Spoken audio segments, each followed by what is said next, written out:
Hello again, everybody. I just wanted to talk to you a little bit about something that's happening with the HEALS Act, the Republican stimulus plan. Been doing a lot of reading over the last few hours, ever since my last update earlier, and something kind of interesting is happening. It's looking like up to half of Senate Republicans could vote against the HEALS Act, this act that Mitch McConnell and the White House put together to try to, that supposedly, they were trying to create something that maybe the Democrats could, they could come together with the Democrats on, and a large number of Republicans are against it, particularly Ted Cruz. Of course, he's a well-known member of the kind of the Tea Party group, from back in 2010ish or so when the Tea Party was in full force. And he's kind of leading the charge against the rest of the Republican Party. There's a lot of infighting happening. And so, this brings into question about, whether this bill, even if it had Democratic support, could pass. Because, not all Democrats are going to vote for this bill.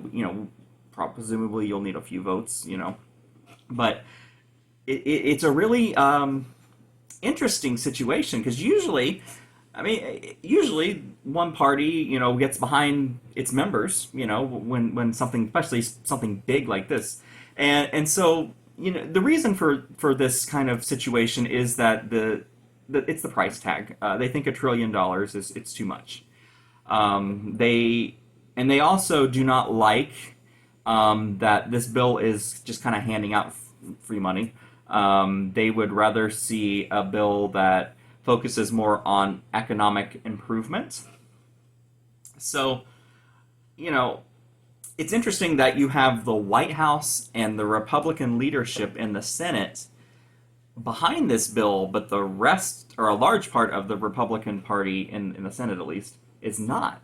That is rare. It's unusual. So I don't know, is McConnell going to have to, or in the White House, are they going to have to go back to the drawing board? Are they going to try to go it alone and maybe get some Democrats on board? It's an interesting situation. And then, even if these Republicans can get enough people on board, what do they do when the Democrats say we need even more money? Because that's what's going to happen. Because the Republican plan was for the HEROES Act, the previous idea, that started in the House, was over $3 trillion. So presumably they're going to have to meet in the middle around $2 trillion, and then you have these people that think $1 trillion is too much. So what is going to happen here? Are they going to have to add some more pork in there to make these other people happy? Are they going to have to go back to the drawing board, start over? It's an interesting question. I don't know what's going to happen, but I just wanted to kind of give you an update on that. If you have any thoughts, leave a comment. Otherwise, like, subscribe, do all that sort of stuff. Share. Love it when you share my videos. Makes me popular. But otherwise, that's all I have to say. Bye. All right, so our fried chicken is finished. I just pulled it out of the deep fryer a few minutes ago. Well, the second batch, I should say. And I'm about ready to give it a try. But before I do, I just wanted to mention, I forgot in the last part of the video, that you need to leave it in the deep fryer at 375 for about 15 minutes. If you want to be really safe, you could use a meat thermometer, and you want to reach an internal temperature of 175.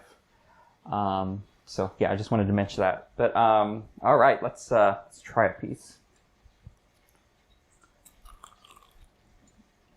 Oh. The skin has a wonderfully strong flavor. You can taste the garlic and the onion powder so much. Not overpowering, just enough.